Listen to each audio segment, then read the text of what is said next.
The Last Lantern. In the quiet fishing village of Eldora, where the sea whispered secrets to the cliffs, lived a young woman named Mira.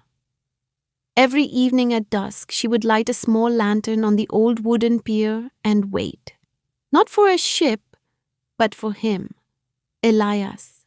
They had met 5 years earlier when Elias, a lighthouse keeper with calloused hands and gentle eyes, rescued her from the rocks after a storm. From that day, their love was as steady as the tide. He taught her the names of the stars. She taught him how to laugh again after losing his family at sea. They spoke of marriage under the same lantern that now flickered alone. But the sea is a jealous lover. One autumn night, a fierce storm struck without warning.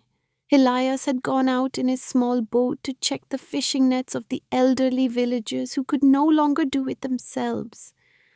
"I'll be back before the lantern burns low," he promised, kissing her forehead.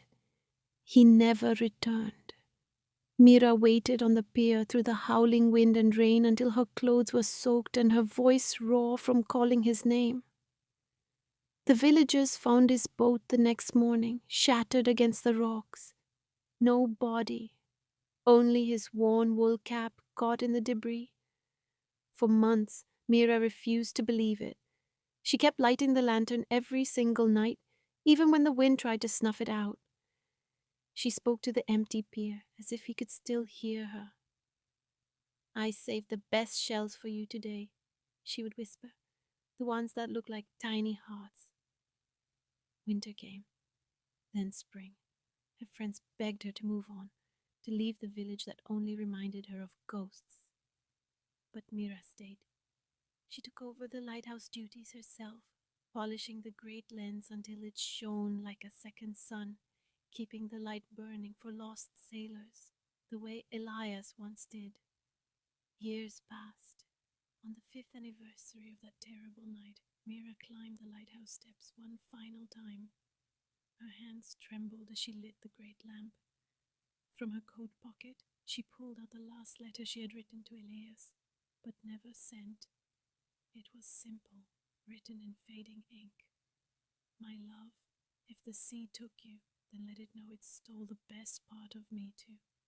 I will keep our light burning until the day I can find you again. Wait for me where the stars touch the water. Forever yours, Mira."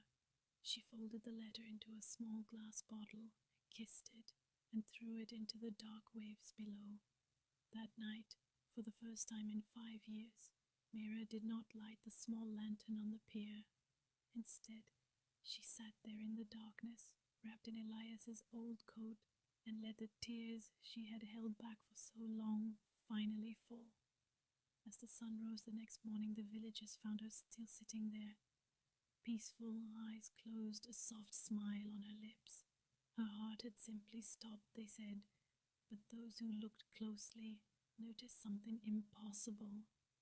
The small lantern on the pier was somehow still glowing with a warm golden light, even though no one had filled it with oil in years.